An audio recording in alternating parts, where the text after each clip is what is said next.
Hello and welcome to the Talk Tonight podcast. As always, I'm your host, Dan Smith, and today we've got a fantastic interview coming up with the Sherlocks.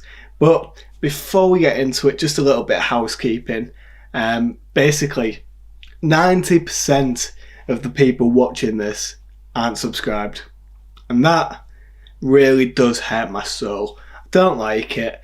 And if you have a minute, it literally takes 10, not even that, bottom right hand corner of the screen right now, hit subscribe. 2 seconds means nothing to you, but means the world to us. We're on the road to 1400, I believe. I can't remember. Anyway, we're getting up there. We're starting to make gains slowly but surely, and any help is appreciated. And I hope you enjoy the podcast. So let's get into it.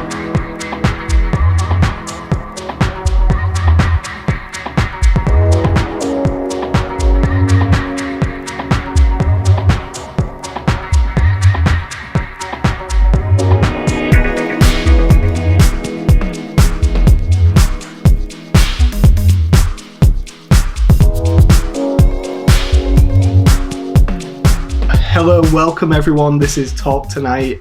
I'm your host Dan Smith, and today I've got a very, very special guest, Kiaran Crook from the Sherlocks. They're a band that they've been around for, it must be coming on 10 years now, just making their way up the circuit. You know, they've had changes in the band, and recently they've headlined a show of 2,000 plus people. They seem to be back, you know, making waves, heading to the festival season. We're excited to have him on.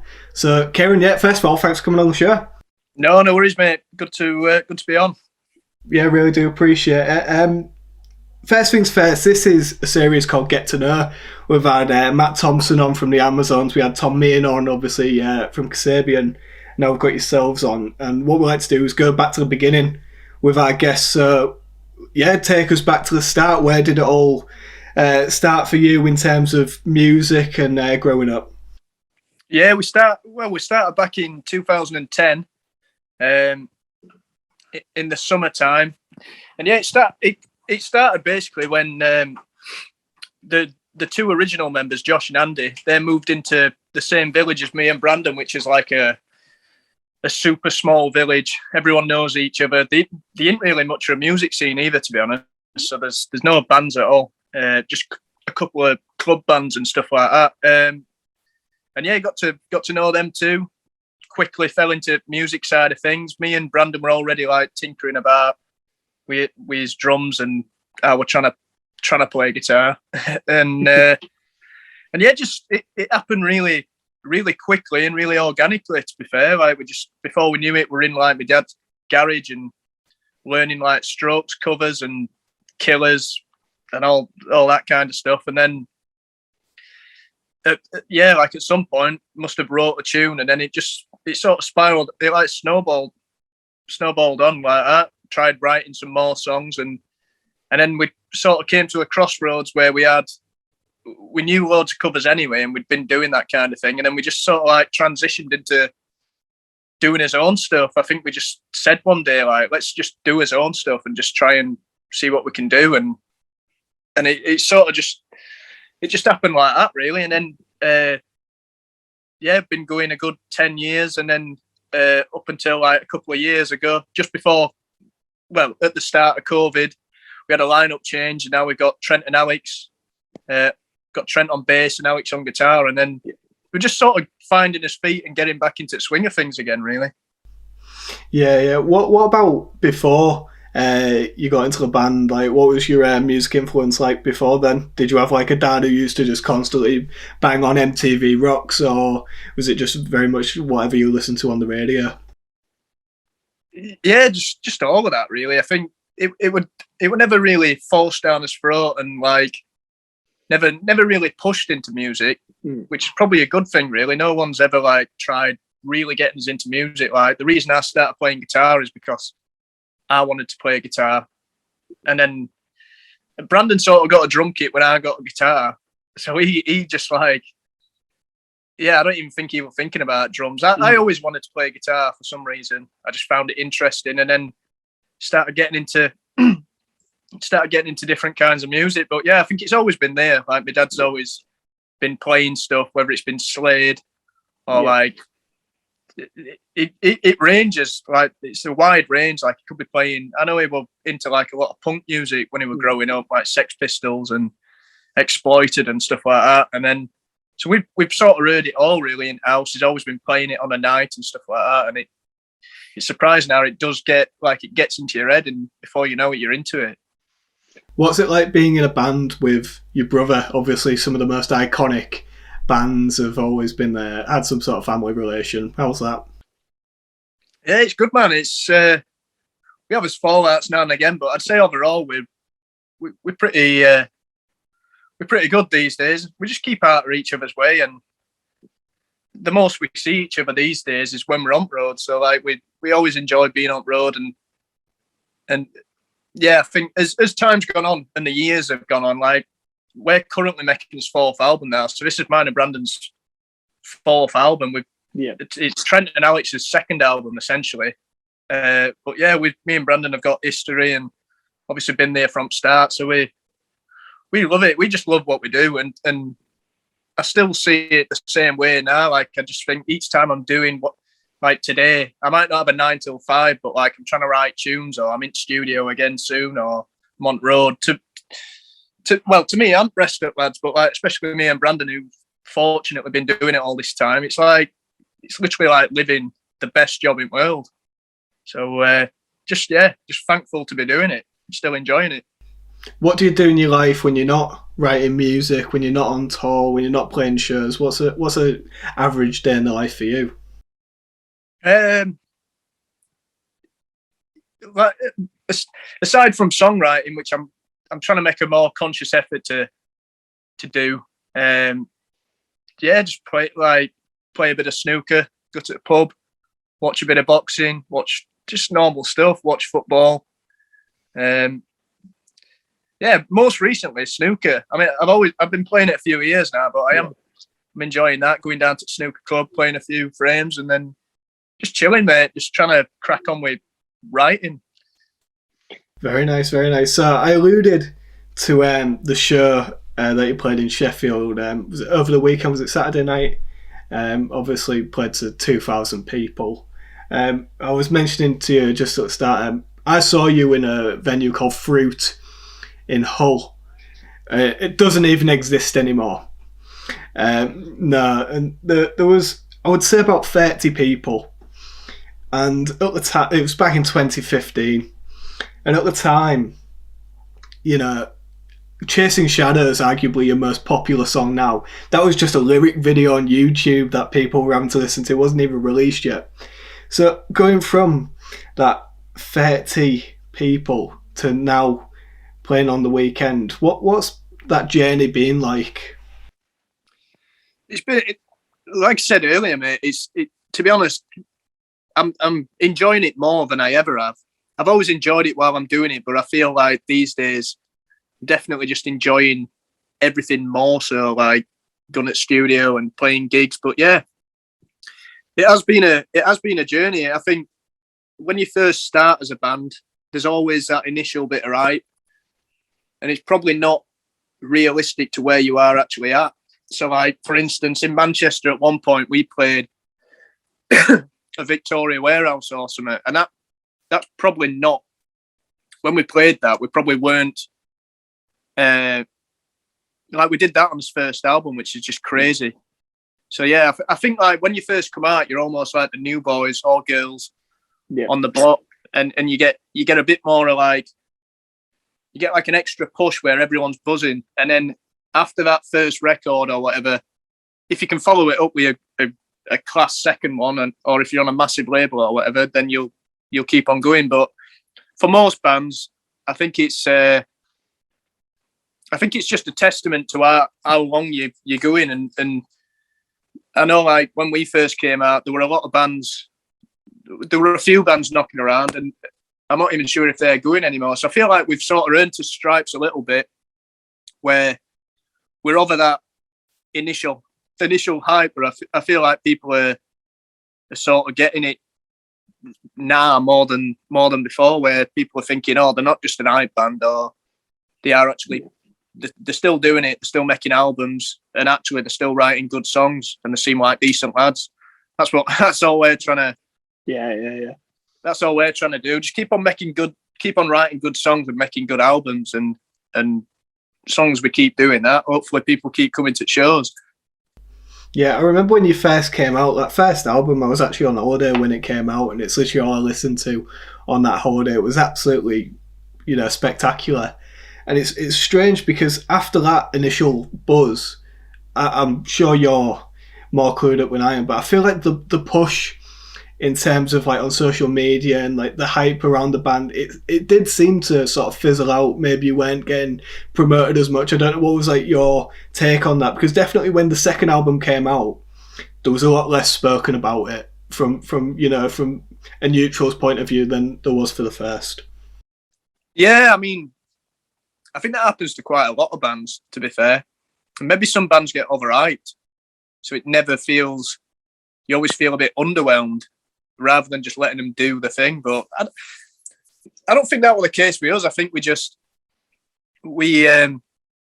came around at a time where there weren't many bands, and when we started, then once we got going, there were we noticed quite a few bands starting to break through. Probably one of the biggest ones in our times, like Catfish, who went really big. I was just thinking that, yeah. But apart from that, there's like a lot of them have fizzled out, or I don't even know if they're still going, or if they are, they're definitely not making the noise that they were. Mm-hmm. But it's hard. It's not easy, but yeah. I think with your second album, I think we just probably took too long about getting it done, and it's just all mistakes that you learn from. But I think with his first album, we sort of rekindled a bit of that flame that we had on his first album, and returned almost to like a second album. We probably changed the sound a little bit. Yep. But I feel like his third album just blows the second one out of water. Even the first, it's up there. Like, I think the last record we've just put out, the songs are like 10 times stronger, and the way it's produced suits us a lot more. Like, that's what we are. We're a young guitar band. So on his last album, we just wanted to go in with the same energy that we did on his first album, get them guitars cranked up, and it were a good bunch of songs as well. And this fourth album's shaping up nice, to be fair. So I think people are gonna be digging that. Very nice. Are you backed by a label, and have you got management, stuff like that? No, well, we're sort of like on his own label at the minute. Had quite a few managers in the past. His dad's like the main manager. It's a bit like a Paul Weller story. Right, okay. Yeah, it's good. It's good having him on board, and I'm glad he's a part of it as opposed to just sitting back. And yeah, as well as that, obviously a tour manager, so he's at all gigs and stuff. But yeah, to be honest with you, I feel like that's where it's not for everyone, and there seems to be like a bit of a stigma attached to like when there's family involved in bands and stuff like that, almost as though it's a bad thing. But we love it. I mean, like I say, I've got my dad is coming on road with us as a manager. I've got my brother in band. Yeah. And I feel like we work better like that anyway, to be honest, when we're in driving seat and making the tunes that we want to make. Not getting controlled by anyone or getting told what it should sound like. Yeah, I was just going to allude to that. Do you get like you're a lot more creative freedom? Because obviously like, labels nowadays, I don't know if you've seen like the new phenomenon about people or labels making artists promote on TikTok. Like that's the whole thing nowadays, isn't it? You have to be pushing your music on TikTok, whereas you guys, like say, with it being family, just sort of get to do your own thing, let the music grow organically, I guess. Yeah, that's it. I mean, we're definitely not anti industry. I just think it's different horses for different courses. I just feel like we work better when we're obviously everyone needs like the whole shebang, but like just as far as the music side of things, I feel like we are right better when I've got that freedom, and then I can share it with rest of lads. And then when we go into studio, not having a big label, everything probably has to get confirmed about a million times, whereas like we just met the call in studio. And then as far as the industry side of it, obviously all the rest of it comes with it, like radio pluggers and all that, but like not really interested in that. The only bit I'm focused on is the tunes and trying to write good songs, and we're happy at the minute how we are just in studio. What are your like goals, I guess? What are you aiming to achieve now? Because obviously when you're a young band and you're going to release that first record, you dream of like headlining the festivals, but now obviously coming onto your fourth record, like what's the target? Is it just to like keep the loyal fans tuned in, keep them engaged, or are you still aiming for that headline spot? A bit of both, to be honest. Definitely to try and keep the old fans, but not just be like set on that.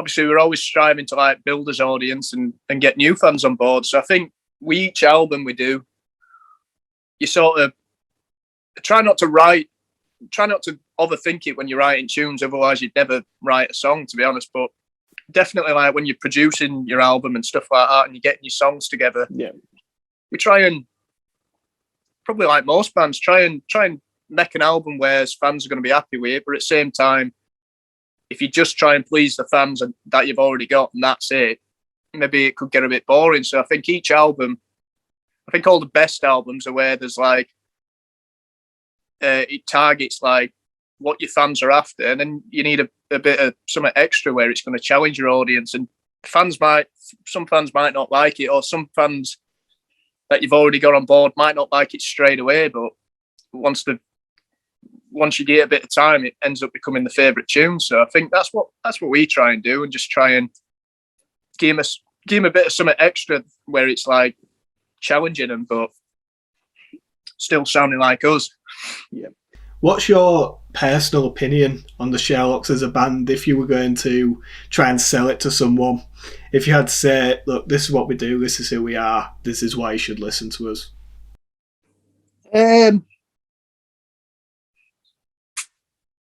I mean, personally, I've always admired them bands like Stereophonics and stuff like that.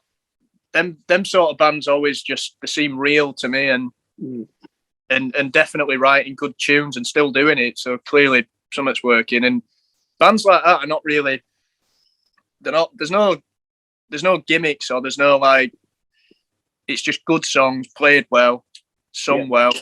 And yeah, just it all feels real, and probably there's probably too many people trying to do too many tricks these days. Like it's sort of changed a little bit. Whereas we're like a bit of a throwback band. Like even there's a lot of bands these days just playing basically to a backing track and singing a live vocal over the top, where bands sound unbelievable, but that ain't really what your band sounds like. Whereas us, still on tour at minute. Just got a couple of weeks off, but like each one of our gigs, it's like at least every sound that comes out of them speakers is coming from us four. Well, as keyboard player, from us five on stage. So we are. I suppose we're real in that sense. I think there's a lot of bands where, because they're playing to a backing track, they probably can't even have. They can't even pause song in the middle and start clapping for a couple of bars because backing track's running, so they've got to kick into third chorus or whatever.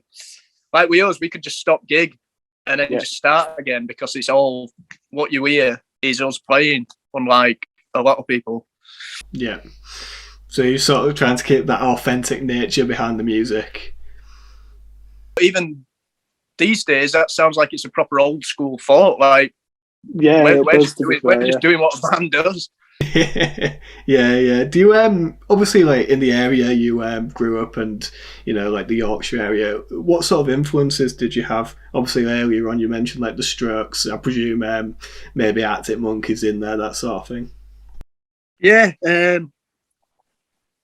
Well, yeah, like probably when we first started, I were into like I used to love, I still do, but I were like mad into Libertines and Baby Shambles, and then got into Strokes. Arctic Monkeys just like sort of goes without say when they blew up. it was just massive. And then just all of that stuff, really, Kaiser Chiefs. And then, like I said earlier, like my dad's sort of thing, like Sex Pistols, and I like a lot of Motown music as well, to be fair. And then, like, in recent years, well, a good few years ago now, but like stuff like Chemical Brothers. I think that's we've got a nice blend of different taste. We're all sort of into it, but like obviously each band member's into a different thing more than others. So like Alex brings like the acid house and Chemical Brothers and stuff like that. He's mad into that. I like I said, Motown music and pretty much anything really. Brandon's into like a lot of upcoming bands. He's like, he loves new music and bands that are probably you wouldn't have heard of, but they're like maybe coming up and he knows about them. And then Trent's like into like a lot more rockier stuff. So when we get in practice room, it's good when you songwrite, like when you're first sharing a song in practice room, people come up with different things. So it's good. Really enjoying it. You're supporting Kaiser Chiefs, aren't you? In November. Yeah. November time, coming back to Hull on my birthday, so there's one for the old guest list. Get that on there. Basically, it's funny you mentioned the like the upcoming bands, because one of the other geezers who does the podcast, he's in a band called Johnny Ash, and they supported you in Wrexham. And he was saying that you were absolutely class, lads, to be fair, and he was one of the reasons why we got in touch with you. So we're coming towards the end of the interview. We put a tweet out and we got some questions from like fans, stuff like that, so I'm just going to put them, see if that's alright. Yeah, man. Brilliant stuff. So Dan from Johnny Ash's put, are you buzzing to come back to Wrexham? Can't wait, mate. It's already booked in, isn't it? It's do you know what, Wrexham's, it's turned into like it's just turned into a thing now. Like we went down to Wrexham and did like a Christmas gig. I think we did two nights. I'm trying to think now. I feel like we've been down twice. And it's the most mentalist place. It's absolutely nuts. Like when you're on your way down to Wrexham, it's just the way we've been treated down there is class as well. So like it's a proper party. Like you get the gigs done and it's honestly it's ruined us twice. Well, probably 4 times now, because each time we go for 2 nights and it's absolutely mayhem. But it's class. Everyone's sound us out, and it's like a little boozer we're playing, the parish. So it's just a proper old school. Reminds me of like when we were first doing covers in our local area. We used to play in a little pub called Rusty Dudley, and that like it's a tiny little place, and that place in Wrexham's similar. So it's good, like a throwback. Brilliant stuff. So we've got, what's your favourite big venue that you've played? What's your favourite intimate venue?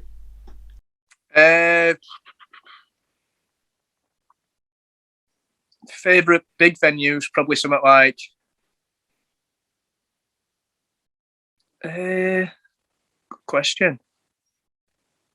But like a big venue for us is like an O2 Academy or something like that. There's a good venue. I think it's closed now. There were a good venue in Leeds called the Church, which were good.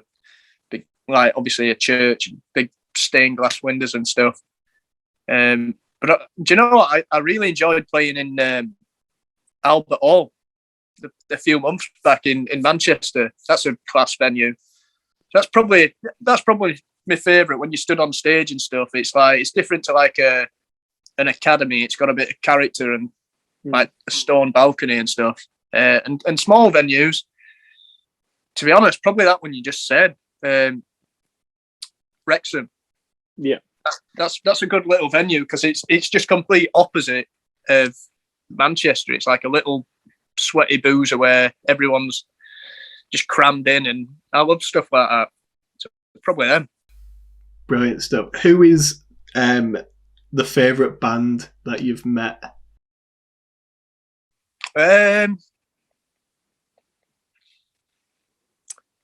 Probably I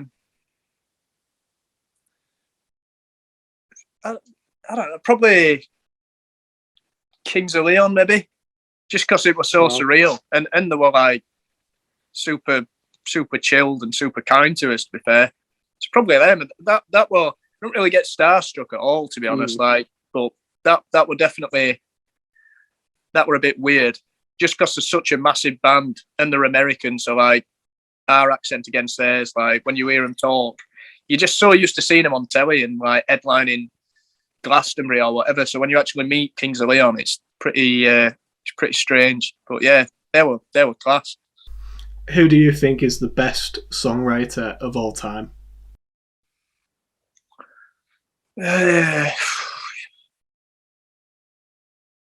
You'd have to say someone like probably either Bob Dylan or it's hard not to argue Lennon or McCartney. I mean, I do like George Harrison, to be fair. He's probably my favourite Beatle. Best songwriter, probably. Let's narrow it down to like last 20 years, because like in last 20 years for me, I don't think you can look further than like Pete Doherty, to be fair. Good shout.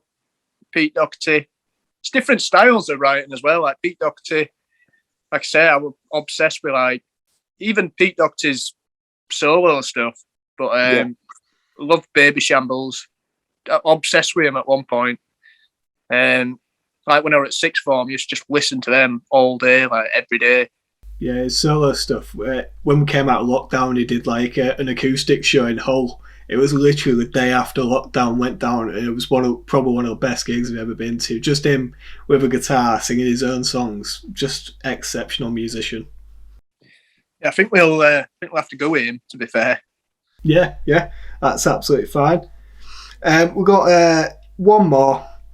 Which band are absolutely huge now would you have liked to have seen when they first came out? So, like, seeing Oasis at King Tut's, that sort of thing. Yeah.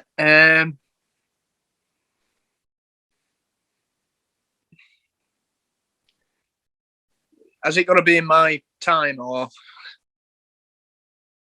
say Oasis were like, I sort of missed boat with it. Like when they brought the second Morning Glory out, I was born.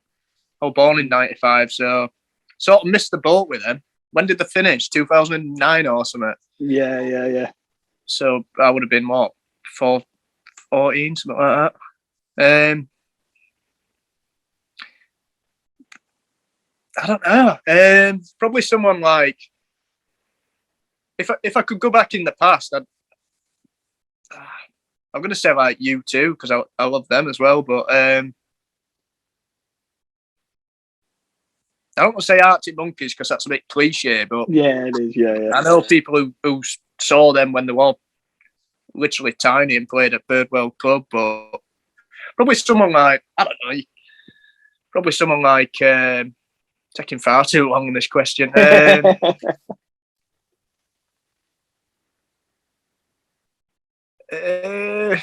All right, someone I wish I had seen is Catfish and Bottlemen. Like I like Catfish, they're a good band, but I know like my brother and my dad and I think my mum went to watch him in Doncaster a good few years back and said like there were like literally 12 people here or something, and now obviously they've gone on to do really well. So yeah. I think I might have even got asked to go. And I turned it down, which sounds stupid now, but like at the time, it's just any other band. I don't know what I was doing, but I didn't end up. I think I might have even ended up falling out with our Brandon or something. That's the reason I didn't go. I think it was something like that. Didn't end up watching them anyway, and then obviously they've gone massive. So fair play to them. Yeah, it's quite a left field shout as well, to be fair. Well, Kiaran, thank you very much for coming on. There's one last thing I forgot to mention. We had the Amazons on. We have to ask the festival lineup. They said it was amazing. That took some right balls. What's your opinion on it? I don't think it took that many balls, but I don't know. It was a long time ago. To be honest, I wouldn't know what to do with it. So It's quite funny looking back, to be fair. It is quite funny. Yeah, it's all fun and games, isn't it? But now we met them actually at a festival after, and they're absolutely sound, to be fair. Good lads. Yeah. It might have been, it weren't Why Not. I think it was something like Kendall or something ended up bumping into him. But now, good lads. What's the singer called? Matt Thompson. Matt Thompson. Yeah, he was sound. Yeah. They all were sound, but I think that's who I ended up talking to, Matt. Seemed like a nice lad, so good luck to him. Yeah, brilliant stuff. Well, Kiaran, thank you again for coming on. It's been an absolute pleasure. Wish you all the best with the rest of your tour and with the 4th album. Yeah, all the best. Nice one, mate. Appreciate it. Brilliant. Thanks, mate. You take care. So there we have it.